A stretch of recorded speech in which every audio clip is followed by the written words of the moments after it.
திண்டுக்கல் நண்பர்கள் அனைவருக்கும் வணக்கம். என் பேர் LS Kannan. Seasons Management Solutions அப்படின்ற கன்சல்டிங் கம்பெனியோட ஃபவுண்டர் அண்ட் சிஇஓ. கடந்த 15 வருஷமா small and medium size companies corporate ஆகிற பாதையில அவங்க வளர்ச்சிக்கு நாங்கள் கன்சல்டிங் சப்போர்ட் பண்ணிட்டு இருக்கோம். இந்த மாசம் வரப்போற மண்டே திண்டுக்கல்ல உங்களோட ஈவினிங் செஷன்ல உங்களை சந்திச்சு பேச போறேன். டைட்டில் என்ன அப்படின்னா சேல்ஸ் ஜிபூம்பா. எப்படி ஒரு ஜிபூம்பா கிட்ட என்ன எல்லாம் கேட்கறமோ அதெல்லாம் கொடுக்குதோ அந்த மாதிரி நம்ம சேல்ஸ் டீம் கிட்டையும் நம்ம விற்பனைன்ற ஒரு எந்திரத்துக்கிட்டையும் நம்ம என்னெல்லாம் கேட்கறோமோ அதெல்லாம் கொடுக்க போகுது. அப்ப நமக்கு தெரிஞ்சுக்க வேண்டிய ஒரு விஷயம் என்னன்னா அதை நாம எப்படி கேட்க போறோம். இதுதான் நம்மளோட கண்டென்ட். பாயிண்ட் பை பாயிண்டா சொல்லணும் அப்படின்னா மை டியர் சேல்ஸ் ஜிபூம்பா, கேளுங்கள் கிடைக்கும். சோ உங்க விற்பனை வளர்ச்சியை அதிகரிக்கணுமா, அதற்கு நம்ம என்ன செய்யணும், அதற்கு என்ன மாதிரி கேள்விகளை கேட்கணும், இதுக்கு விற்பனைக்கான மனநிலை எப்படி இருக்கணும் அப்படின்னு டிஸ்கஸ் பண்ண போறோம். ரெண்டாவது பாயிண்டா உங்க விற்பனை இலக்கை அடைய வேண்டுமா, அதற்கு என்னெல்லாம் சேலஞ்சஸ் இருக்கு, அதற்கு என்னெல்லாம் டூல்ஸ் இருக்கு.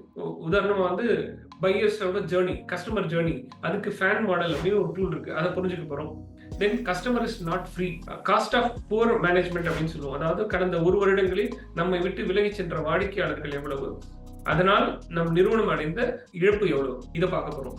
அடுத்து விற்பனையில என்னெல்லாம் பிரச்சனை வருது, அந்த பிரச்சனைகளை எப்படி நம்ம தீர்வு கண்டுபிடிக்கிறது, எப்படி சால்வ் பண்றது, விற்பனை வளர்ச்சிக்கான வழிகள் என்னென்ன. இப்ப சேல்ஸ் அப்படின்றத நம்ம நிறைய என்ன நினைச்சிருக்கோம் அப்படின்னா விற்பனை என்பது ஒரு கலை அப்படின்னு பார்க்கணும். விற்பனை அந்த கலையை சயின்ஸாக மாற்ற முடியுமா? ஒரு வியாபாரத்தை பல மடங்கு பெருக்கணும் அப்படின்னா நான் மட்டும் செய்யக்கூடிய கலையை பல பேர் செய்யக்கூடிய சயின்ஸாகவும் ப்ராசஸாகவும் மாற்றணும். அப்ப சேல்ஸை ப்ராசஸா பார்க்க முடியுமா, இதை பத்தி டிஸ்கஸ் பண்ண போறோம். அடுத்து உங்க விற்பனையை டபுள் பண்ணணுமா, இரட்டி பார்க்கணுமா, அதற்கு என்னெல்லாம் வழி இருக்கு, அதற்கு சேல்ஸோட சப்போர்ட் என்ன இருக்கு, சேல்ஸை தாண்டி நம்ம ஏதாவது பண்ண வேண்டியிருக்கா, அதையும் பார்ப்போம். ஒரு விற்பனை எப்ப நடக்குது, விற்பனைனா என்ன, சேல்ஸ்னா என்ன, சேல்ஸ் நடக்கணும்னா அதற்கான சரௌண்டிங்ஸ் எப்படி இருக்கணும். அடுத்து டிஜிட்டல் மார்க்கெட்டிங்னா என்ன, பிராண்டிங்னா என்ன, யூஎஸ்பினா என்ன, வேல்யூ ப்ரொபோர்ஷன்னா என்ன, இதெல்லாம் நம்ம எப்படி நம்ம பிசினஸ்க்கு சாதகமா பயன்படுத்தலாம், இதை பத்தி பேச போறோம். கடைசியா விற்பனை பல மடங்கு அதிகரிக்க வேண்டுமா, அப்போ அதுல வேல்யூ ப்ரொபோர்ஷனுக்கும் நம்ம சேல்ஸுக்கும் என்ன சம்பந்தம் இருக்கு, அதை எப்படி நமக்கு சாதகமா பயன்படுத்திக்கலாம்.